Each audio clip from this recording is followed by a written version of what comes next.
നിലമ്പൂരിൽ ചർച്ച ചെയ്യാതെ പോയ രാഷ്ട്രീയ ജനകീയ വിഷയങ്ങൾ ഒന്നും തന്നെ ഇല്ല എന്ന് നമുക്ക് വേണമെങ്കിൽ പറയാം. കാരണം രാഷ്ട്രീയ വിഷയങ്ങൾ പറഞ്ഞാൽ ഇപ്പോൾ UDF ജമാഅത്തെ ഇസ്ലാമി സഹകരണം സംബന്ധിച്ചുയർന്ന വലിയ വിമർശനങ്ങളും വലിയ ചർച്ചകളും അതിന് PDP ബന്ധമുയർത്തി UDF നൽകിയ രാഷ്ട്രീയ മറുപടിയും അതിന്മേൽ തുടർന്നുണ്ടായ പിന്നീട് നടന്ന ചർച്ചകളും ഒക്കെ ഈ ദിവസങ്ങളിൽ നമ്മൾ കണ്ടതാണ്. ക്ഷേമ പെൻഷൻ വിവാദവും അതിന് LDF നേതാക്കൾ മുഖ്യമന്ത്രി തൊട്ടിങ്ങോട്ട് നടത്തിയ മറുപടിയും അതിന് UDFിൻ്റെ നേതാക്കൾ KC വേണുഗോപാലിൻ്റെ നേതൃത്വത്തിൽ പറഞ്ഞ വിശദീകരണവും മറുപടിയും അതിനെ തുടർന്ന് ആ മണ്ഡലത്തിൽ ക്ഷേമ പെൻഷൻ കിട്ടാതായവരുടെ കുടിശ്ശികയായവരുടെ കൺവെൻഷൻ സംഘടിപ്പിച്ച് കോൺഗ്രസും UDFും പറഞ്ഞ മറുപടി, അതിൻ്റെ ഗുണഭോക്താക്കളെ സംഘടിപ്പിച്ച് ഇടതുമുന്നണി തിരിച്ചു പറഞ്ഞ കാര്യങ്ങൾ, അങ്ങനെ സമകാലിക കേരളത്തിലെ മുഴുവൻ രാഷ്ട്രീയ സാമൂഹ്യ വിഷയങ്ങളും ചർച്ചയായ ഒരു ഉപതെരഞ്ഞെടുപ്പാണ് നിലമ്പൂരിൻ്റെ പ്രാദേശിക പ്രശ്നങ്ങൾ പറഞ്ഞാൽ ഒരുപക്ഷെ കേരളത്തിൻ്റെ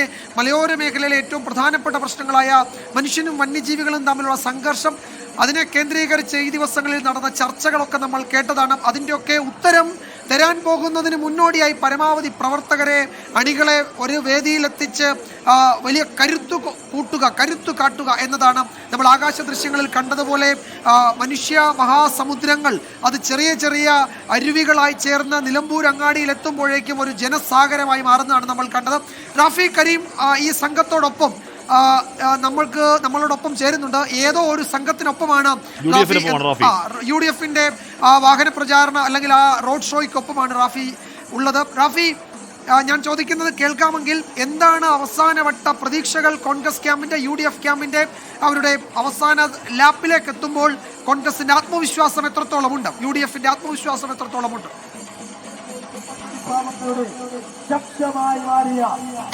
വിജയകുമാർ, വലിയ ആത്മവിശ്വാസത്തിലാണ് UDF. അതിന്റെ നേർസാക്ഷ്യമാണ് കലാശക്കൊട്ടിനെ വലിയ ശക്തി പ്രകടനമാക്കി UDF മാറ്റിയിരിക്കുന്നു എന്ന് വേണം പറയാൻ. കാരണം 1 മണിക്ക് വഴിക്കടവിൽ നിന്ന് ആരംഭിച്ച റോഡ് ഷോ ചന്തക്കുന്ന് പൂർത്തിയാക്കി നിലമ്പൂർ നഗരത്തിലേക്ക് അല്പസമയത്തിനകം എത്തിച്ചേരും. ഈ റോഡ് ഷോ നിലമ്പൂരിലേക്ക് എത്തിച്ചേരുമ്പോൾ ആര്യാടൻ ഷൗക്കത്ത് എന്ന സ്ഥാനാർത്ഥിക്ക് പിന്നിലായി ഈ റോഡ് ഷോയിൽ പങ്കെടുക്കുന്നത് വലിയൊരു ജനസഞ്ചയമാണ്. ബൈക്കിലും കാറിലും ഓട്ടോറിക്ഷകളിലും മറ്റു വാഹനങ്ങളിലും എല്ലാമായി വലിയൊരു ജനക്കൂട്ടം ഈ റോഡ് ഷോയിൽ പങ്കെടുക്കുന്നുണ്ട്. ഒപ്പം തന്നെ 22 ദിവസം മണ്ഡലത്തിൽ നടത്തിയ പ്രചരണം അത് ലക്ഷ്യം കണ്ടിരിക്കുന്നു എന്നുള്ള പ്രതീക്ഷയാണ് UDF നേതൃത്വം ഒന്നടങ്കം പങ്കുവെക്കുന്നത്. കാരണം സ്ഥാനാർത്ഥി പ്രഖ്യാപനം വളരെ നേരത്തെ നടത്താനായി, മണ്ഡലത്തിൽ വളരെ നേരത്തെ പ്രചരണം നടത്താനായി, മണ്ഡല പര്യടനങ്ങൾ നടത്താനായി സംസ്ഥാനത്തെയും ദേശീയ നേതാക്കളടക്കം പങ്കെടുത്തുകൊണ്ടുള്ള പ്രചരണം മണ്ഡലത്തിൽ നടത്താൻ കഴിഞ്ഞത് വിജയത്തിലേക്കുള്ള വഴിതെളിച്ചു എന്നുള്ളതാണ് UDF നേതൃത്വം ഒന്നടങ്കം പറയുന്നത്. അല്പസമയം മുൻപ് നമ്മൾ ഷാഫി പറമ്പിലിനോട് സംസാരിച്ചിരുന്നു. ഷാഫി പറമ്പിൽ ഈ തെരഞ്ഞെടുപ്പ് പ്രചരണത്തിന്റെ ആദ്യഘട്ടം മുതൽ മുന്നിൽ നിന്ന് നയിച്ചൊരു വ്യക്തിയാണ്. ഷാഫി പറമ്പിൽ പറഞ്ഞത് ഈ ബൈക്കിൽ വരുന്ന ആളുകൾ, ഈ റോഡ് ഷോയിൽ പങ്കെടുക്കുന്ന ആളുകൾ അത് കോൺഗ്രസിന്റെ പ്രവർത്തകരാണ്, എന്നാൽ റോഡരികിൽ കാത്തു നിൽക്കുന്ന ആളുകൾ അത് നിഷ്പക്ഷരാണ്. ആ വോട്ടുകൾ കൂടി സ്വാധീനിക്കാൻ മണ്ഡലത്തിലെ 22 ദിവസത്തെ പ്രചരണത്തിൽ സാധിച്ചു എന്നുള്ള പ്രതീക്ഷയാണ് ഷാഫി പറമ്പിൽ പങ്കുവച്ചത്. അതേ പ്രതീക്ഷ തന്നെയാണ് ആര്യാടൻ ഷൗക്കത്തും പങ്കുവച്ചത്. ചരിത്ര വിജയം എന്നുള്ള സൂചനയിലേക്കാണ് ഈ റോഡ് ഷോയും ഈ ശക്തി പ്രകടനവും ഈ കൊട്ടിക്കലാശവും എത്തുന്നത് എന്നുള്ളതാണ് ആര്യാടൻ ഷൗക്കത്ത് പങ്കുവച്ചത്. ഏതായാലും വലിയ ശക്തി പ്രകടനമായി കലാശം കൊണ്ട് UDF നേതൃത്വം മാറ്റുകയാണ്. വഴിക്കടവിൽ നിന്ന് ആരംഭിച്ച ഈ റോഡ് ഷോ അല്പസമയത്തിനകം നിലമ്പൂർ നഗരത്തിലേക്ക് എത്തിച്ചേരും.